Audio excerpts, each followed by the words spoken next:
জ্বালানি তেল ও বিদ্যুতের অভাবে নরসিংদীর মাধবদী সহ চৌয়ালা টেক্সটাইল অঞ্চলের শিল্প কারখানাগুলো সংকটের মুখে পড়েছে। প্রতিদিন গড়ে 6 থেকে 7 ঘন্টা লোডশেডিংয়ের কারণে এই অঞ্চলের শত শত টেক্সটাইল মিল ও কারখানায় উৎপাদন মারাত্মকভাবে ব্যাহত হচ্ছে। হৃদয় এস সরকারের তথ্য ও চিত্রে দেখুন ডেস্ক প্রতিবেদন। মাধবদী দেশের অন্যতম গুরুত্বপূর্ণ টেক্সটাইল হাব হিসেবে পরিচিত।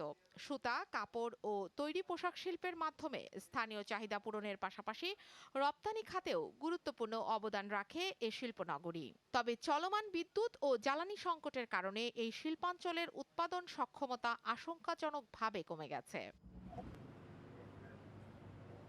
কারখানা মালিকদের অভিযোগ, ঘন ঘন লোডশেডিং এর কারণে উৎপাদন ব্যাহত হওয়ায় প্রতিদিন মোটা অঙ্কের ক্ষতি হচ্ছে। অনেক ক্ষেত্রে অর্ডার সময় মতো সরবরাহ করা সম্ভব হচ্ছে না, যার ফলে আন্তর্জাতিক বাজারে ক্রেতাদের আস্থা হারানোর ঝুঁকিও তৈরি হচ্ছে। এই তো দিনের বেলা কারেন্ট যায়, রাত্রে কারেন্ট যায়, লোডশেডিং, আমাকে মেশিন ভালো করে চালাতে পারি না, আমাদের ক্ষতিগ্রস্ত হইতেছি। জ্বালানির সংকটের কারণে ঘন ঘন কারেন্ট যেতেছে, এর লেগে মানে মেশিন বন্ধ থাকতেছে, আমার প্রোডাকশনের সমস্যা হইতেছে। এদিকে শ্রমিকদের জীবনেও নেমে এসেছে অনিশ্চয়তা। নিয়মিত কাজ না থাকায় অনেক শ্রমিক পূর্ণ বেতন পাচ্ছেন না, আবার কোথাও আংশিক বেতন দেওয়া হচ্ছে।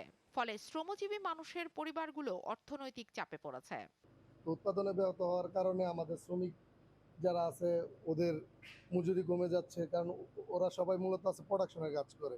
তো এদের যারা সপ্তাহে 3-4 হাজার টাকা বেতন পেতে, এদের বেতন নেমে গেছে 2,000 টাকার মধ্যে। নিরবিচ্ছিন্ন বিদ্যুৎ সরবরাহ নিশ্চিত করা, শিল্প খাতে অগ্রাধিকার ভিত্তিতে জ্বালানি বরাদ্দ এবং বিকল্প জ্বালানি ব্যবস্থার উন্নয়নের দাবি জানিয়েছেন শিল্প সমিতি। আমরা আশা করছি সরকার এ বিষয়ে প্রয়োজনীয় পদক্ষেপ গ্রহণ করবেন এবং নিরবচ্ছিন্ন বিদ্যুৎ ব্যবস্থা সচল রেখে শিল্প উৎপাদনকে অব্যাহত রাখবেন, এই প্রত্যাশা রাখছি।